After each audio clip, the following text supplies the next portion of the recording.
Hi, so I'm Robert Wanless, and this is the first book that I started back in 1984. I didn't finish it until after I retired, so I think I finished this in 2007 or 2008. I had to rewrite the book and edit it probably 5 times, and I had to change the point of view from first person to omniscient third due to the limitations of first person. This book is about retiring from the military and the changing culture. It's also a love story, but at the core, it's about domestic violence and the victims' advocates that fight for the victims.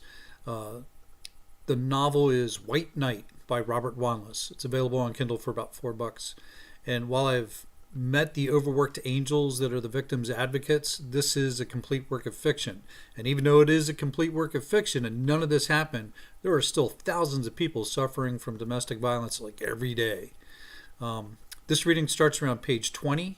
Reggie meets one of the reasons for staying in the desert community, and he's already answered the advertisement Damsel in Distress Seeks White Knight. One bright spot in the desert city was a drive in movie theater. Reggie walked on the dirt road under a canopy of two of the gray green trees. The branches formed an archway. On the other side of the natural arch, he found himself looking at the entrance to the drive in. He walked along the road near the entrance. The ground was littered with the droppings of trees, and no grass would grow there. Not that anyone out here would waste something so precious as water on something so frivolous as grass. He glanced at his watch and saw that it wouldn't be dark for another hour or so. The marquee advertised the movie's name and start time dusk. The movie was another action film that promised explosions and car chases. Reggie thought he might watch the movie tonight if he got bored.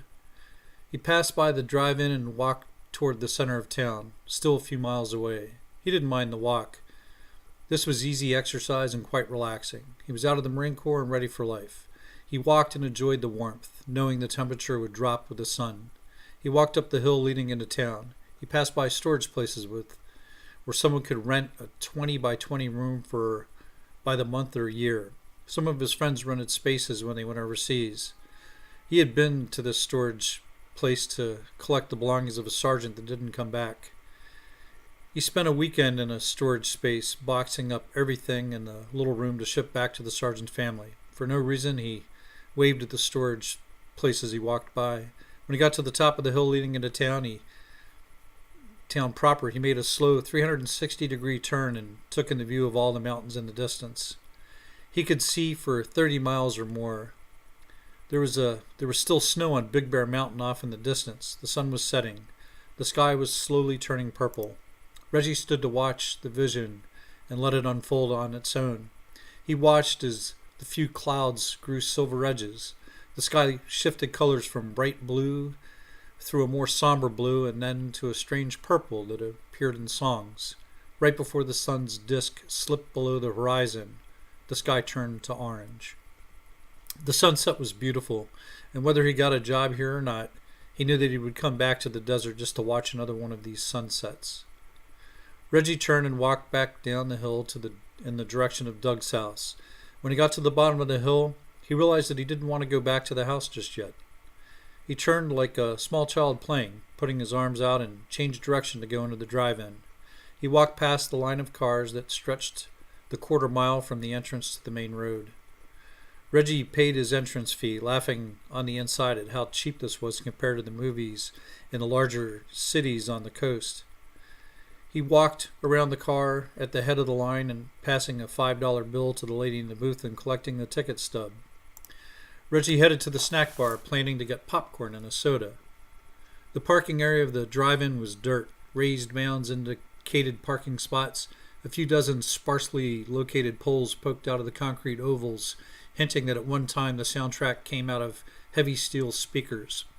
One or two of the poles sprouted dirty green and red wires. In the middle of the drive-in area was a house that held the projector room on the second floor. The entire first floor was a snack bar and kitchen.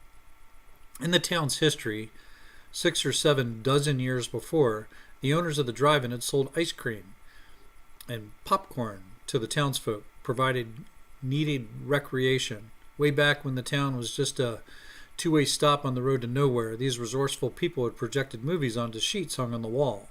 Now, though, the drive-in had progressed from having poles with speakers that one might hang on the window of the car to a transmitter that broadcast the sound for the movie over an FM radio channel.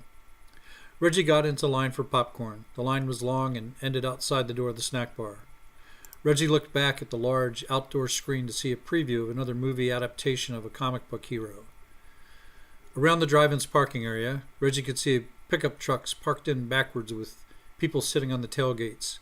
100 speakers from car stereos and a few dozen speakers from boom boxes shared the common soundtrack for the movie. Some of the people had couches in the back of their trucks. Reggie could smell a barbecue and noticed 3 cars parked closely together near the chain-link fence that protected the large white screen from the viewing audience. The people at the front had a portable grill glowing red. A man in a long-sleeved shirt drank a beer while giving a child a hot dog. Reggie turned back to move a little forward in the slowly moving line. Inside the snack bar, the walls were decorated with movie posters of coming attractions and black and white photos of actors from as far back as the 1940s. Many of the photos were signed with autographs addressed to the drive-in's owners.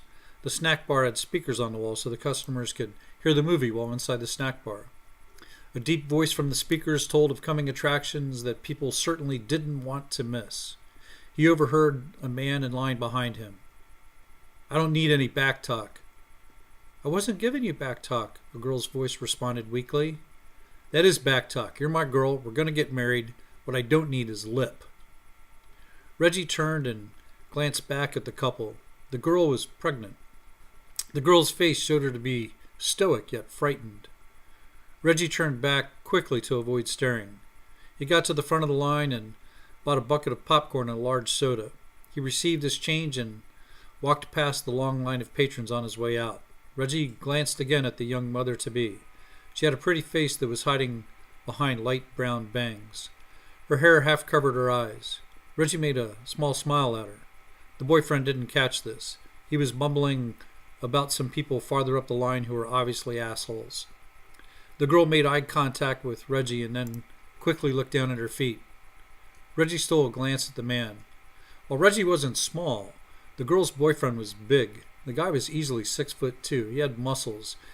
He also had a growing beer belly and a large mustache. Reggie felt sorry for the girl. No one should have to put up with treatment like that. Reggie felt strangely helpless. He went outside and sat on a small retaining wall to watch the movie. The movie was pretty much what Reggie had expected. Lots of shooting, explosions, and car chases. After the movie, Reggie walked back to Doug's house, this time taking shortcuts through some unimproved properties. When he got back to his house, he found Doug at home and drunk. He was watching some vaguely pornographic movie about a very pretty girl who was saving the world. Reggie realized that he didn't have much in common with his friend Doug. He thought about the pregnant girl at the drive-in. Why would anyone put up with a life like that? So, you'd have to read more of the book yourself, find out what happens next. He answered an ad. Anyway, I'm going to sign off. If you are doing some writing, you might want to consider point of view. I started off in first person, had too many limitations, so I had to change it to omniscient author. However, first person sometimes makes the reader feel closer to what's happening. So, your choice, and I will talk to y'all later.